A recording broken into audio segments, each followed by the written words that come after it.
Assalamu alaikum. With another lecture of informal versus formal words. I'm here. This is Faiz Mahmood. Today we will learn some more words which are advisable to use in your formal writing and speaking, and which are not advisable to use in your speech or in your written correspondence. Idea and notion, perhaps we have read this. Don't use idea, use notion instead. Similarly, we should avoid the use of mainly. Mainly, do not set the tone, which principally gives the impression.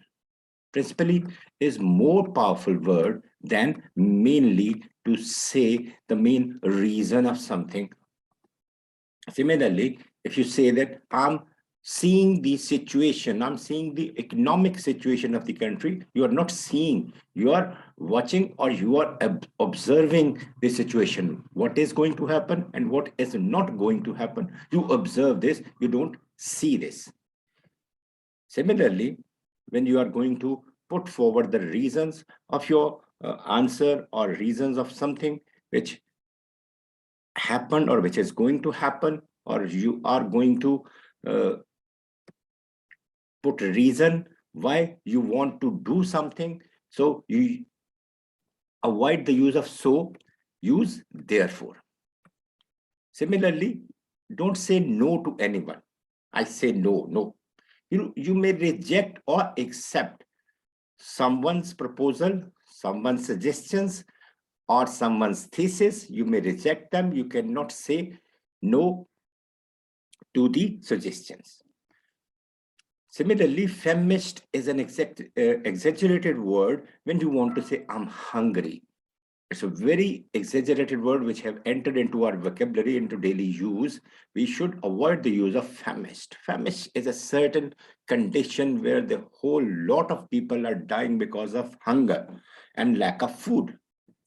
Childish, when someone is showing a behavior which is not according to the situation or which is not according to the age or groups, you may say this is immature, not childish. It is very irritating and it may irritate someone else. So you may use the more appropriate word, immature.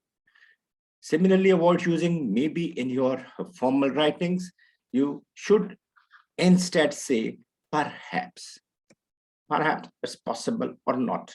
Perhaps is strong expression and it's a concrete word. I told you, avoid use of abstract words, use instead concrete words, which gives your reader and listener a clear picture of what you are saying. Similarly, good as a routine word in formal language. In informal language, we may use this word is good, but it may be positive or it may be negative or it may be pragmatic. These are the words which we should prefer while speaking formally or writing formally.